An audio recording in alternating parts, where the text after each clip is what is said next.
안녕하세요, 코요토입니다. 아이언맨의 만능 비서이자 메이 순모의 뉴 보이프렌드.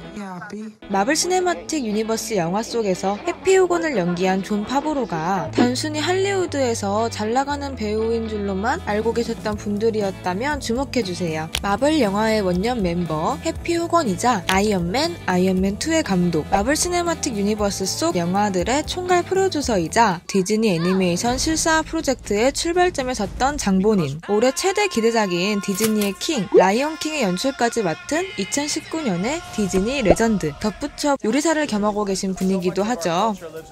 존 파브로에 대한 놀라운 사실들을 파헤쳐보는 시간입니다.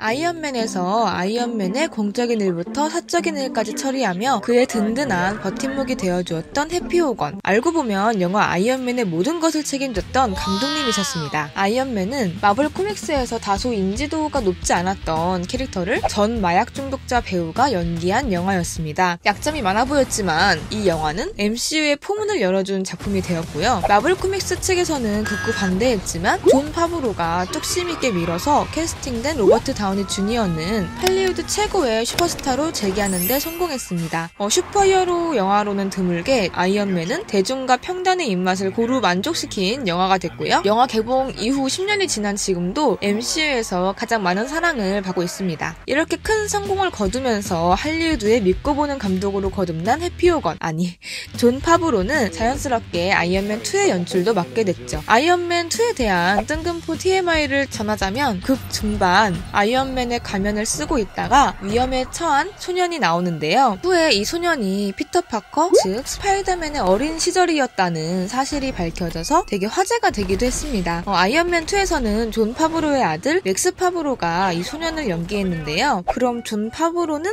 아이언맨 감독이고 아이언맨 비서고 피터 파커의 숙모의 남자친구고, 그러면은 피터 파커를 맥스 파브로가 연기했으니까 그의 아버지고, 네, 그런 관계가 이제 형성이 되는 거죠. 근데 이만큼 더 흥미로운 사실이 있습니다. 아이언맨 이전 존 파브로는 마블 코믹스를 원작으로 한 데어데블의 조연으로 출연하기도 했습니다. 이후 아이언맨에서 배우로도 같이 합류를 하게 되면서 존 파브로는 마블 세계관에서 두 캐릭터를 연기한 세계 최초의 배우가 됐죠.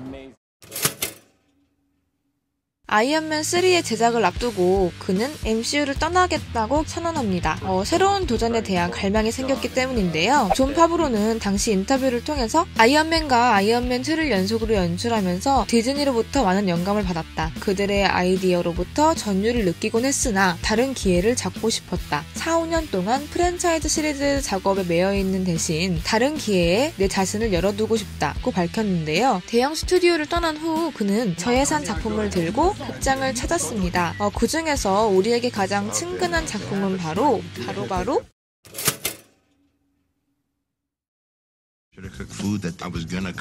절대 공복으로 보면 안 되는 영화 아메리칸 셰프죠. 존 파브로가 감독, 각본, 제작과 주연을 도맡은 작품인데요. 대배우들이 주연으로 출연하는 존 파브로의 인맥 파티를 즐길 수 있는 영화죠. 무엇보다 차고 넘치는 그의 요리 사랑을 확인할 수 있죠.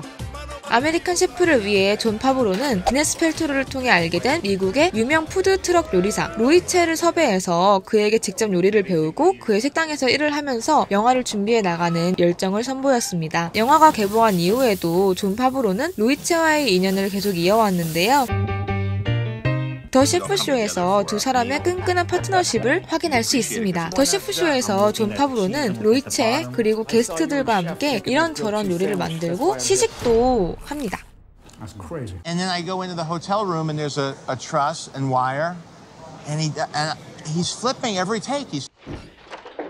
이런 비하인드 스토리까지 만나볼 수 있으니 마블 팬 그리고 아메리칸 셰프를 재밌게 본 이들이라면 놓치면 아까울 프로그램임이 분명하죠.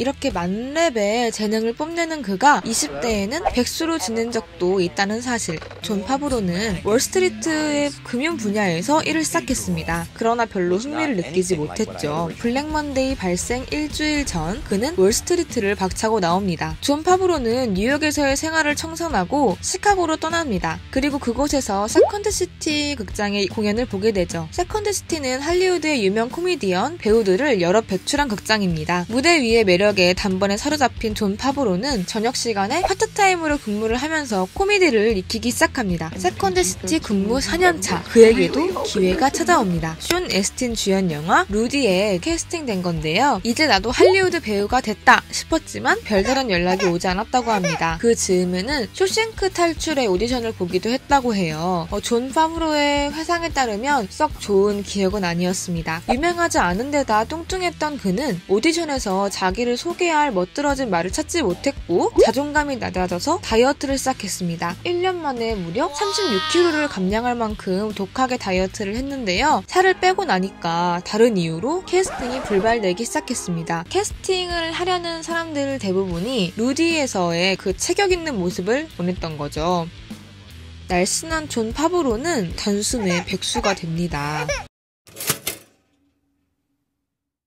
존 파브로는 루디를 촬영하며 만난 인생 친구 빈스 본과 함께 LA 곳곳의 클럽을 다녔습니다. 들성부른 떡잎은 놀 때도 그냥 놀지 않죠. 클럽에서 만난 사람들을 관찰하고 할리우드에서 자기가 겪은 수많은 거절, 성의 없는 자동응답기의 음성, 영화계의 바닥 문화 등 다양한 경험을 이제 녹여가지고 2주 만에 코미디 영화 스윙어즈에 각본을 씁니다. 이 각본이 되게 많은 주목을 받았어요. 존 파브로는 자기의 무명 배우 친구들을 섭외를 했고 이들을 캐스팅해야 된다는 조건 하에 좀 저렴한 가격으로 시나리오를 내놓습니다. 더그 라이만 감독이 그의 각본을 손에 넣었고 스윙어즈가 탄생했죠. 20만 달러로 제작된 이 영화는 제작비의 22배에 다다르는 455만 달러의 흥행 수익을 기록했습니다. 말 그대로 대박이 터진 거죠. 이후 존 파브로는 유명 드라마 프렌즈에 출연해서 인지도를 높였고요.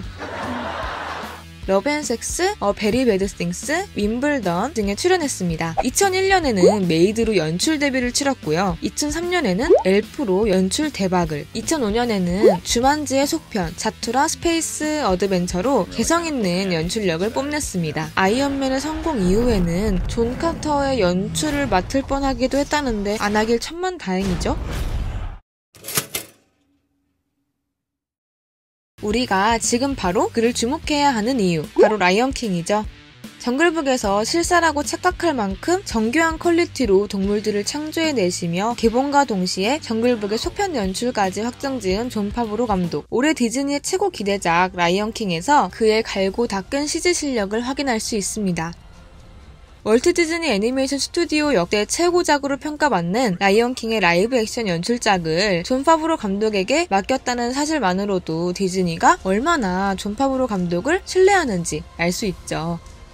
동물들이 주인공인 라이언킹은 100% 컴퓨터 그래픽과 시각 특수효과만으로 제작된 작품입니다. 말 그대로 무에서 유를 창조한 거죠. 저는 지난 목요일에 시사로 라이언킹을 먼저 보고 왔는데요. 아이맥스에서 봤는데 동물들의 털 한 올 한 올이 살아 움직이는 걸 보고 진짜 감탄만 계속하고 왔고요. 정말 애기 신바의 그 재롱은 큰 스크린으로 보시기를 권해드립니다. 진짜 심장 폭격을 진짜 조심하셔야 돼요. 너무 귀여워요. 하하.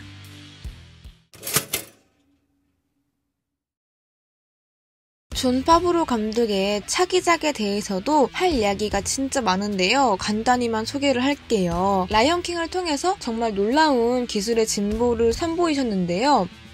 존 파브로 감독이 그렇다고 CG나 기술에 목숨을 거는 감독은 아니에요. 그 예를 간단히 들자면 자투라 스페이스 어드벤처를 찍을 때에는 CG 기술이 엄청 각광을 받고 있던 시기였는데요. 오히려 존 파브로 감독은 그렇게 CG를 많이 쓰는 게 컴퓨터 게임 같다는 평을 하면서 오히려 CG를 배제하고 세트에서 촬영을 진행을 하면서 80년대 영화 속의 온기나 그런 거를 좀 살리려고 했던 감독이었어요. CG와 떨어뜨릴 수 없는 슈퍼히어로 영화 아이언맨을 찍을 당시에도 존 파브로는 그런 기술은 위대하지만 그를 사용해서 스토리를 감정적으로 발전시킬 수 있어야 한다며 영화에서 가장 중요한 거는 스토리라고 강조하기도 했는데요. 존 파브로는 이 두 가지 요소의 적절한 배합이 너무나도 중요한 작품의 연출을 맡았습니다. 디즈니의 스트리밍 서비스인 디즈니 플러스의 첫 공개 작품 존 파브로는 올해 11월 12일 오픈 예정인 더 만달로리안의 연출을 맡았습니다. 한국에서 유독 인기가 없는 스타워즈의 스핀오프 작품이죠.